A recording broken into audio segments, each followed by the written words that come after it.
తన పేరు మీద ఉన్న కంపెనీని లాక్కోవాలని చూస్తున్నారని super surfaces India private limited సంస్థ యజమాని కుమార్ వర్మ మాదాపూర్ పిఎస్లో ఫిర్యాదు చేశారు.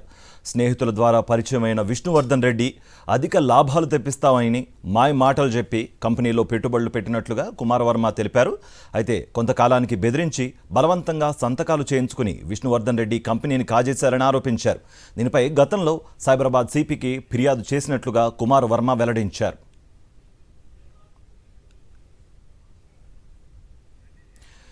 అక్రమ కేసులు పెట్టడమే కాకుండా కుటుంబ సభ్యులను టార్గెట్ చేసి వేధింపులకు గురి చేశారని కుమార్ వర్మ ఆరోపించారు. సైబరాబాద్ సిపి అవినాష్ మహంతిని కలిసి జరిగిన విషయం చెప్పడంతో పాటు కేసు రీఓపెన్ చేసి విచారణ జరుపుతున్నారని చెప్పారు. అటు ఈ కేసులో కీలకంగా వ్యవహరించిన ఆడిటర్ రామరాజును అదుపులోకి తీసుకుని పోలీసులు విచారణ జరుపుతున్నారు.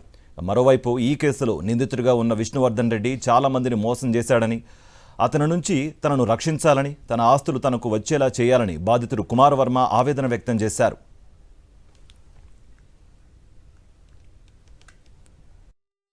2019లో విష్ణువర్ధన్ రెడ్డి అని అతని దగ్గర ఇన్వెస్ట్మెంట్ తీసుకున్నాం. చిన్న ఇంటర్నల్ డిస్ప్యూట్స్ వచ్చి మా ఆడిటర్ దాట్ల శ్రీరామరాజు, విష్ణువర్ధన్ రెడ్డి, మల్లిక్ రెడ్డి, నానిరాజు నడింపల్లి క్షత్రియ ఫెడరేషన్ సెక్రటరీ, ఒక 4 గ్యాంగ్ కలిసి నా మీద తప్పుడు కేసులు పెట్టి ఎవిడెన్స్ లేకుండా అరెస్ట్ చేయించి, నేను జైల్లో ఉండగా మా ఫ్యామిలీని వేధించి ఆడవాళ్ళతో సహా ఇల్లీగల్గా ఒక రూమ్లో బంధించి బలవంతంగా ఆస్తులు ఎంఓయూలు సంతకాలు పెట్టుకుని నేను జైలు నుంచి బయటికి రావడంతో ఆల్మోస్ట్ ఒక 25-30 కోట్ల వరకు ప్రాపర్టీస్ కమ్ షేర్స్ అన్నీ లాయించేసుకున్నారండి. నేను లాస్ట్ 2 ఏళ్ళుగా పోరాడుతున్నాను.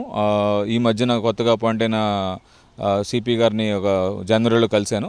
ఆయన ఇంటర్నల్ ఇన్వెస్టిగేషన్ చేసి న్యాయం చేస్తానని మొన్న ఎఫ్ఐఆర్ చేయించారు మాదాపూర్లో.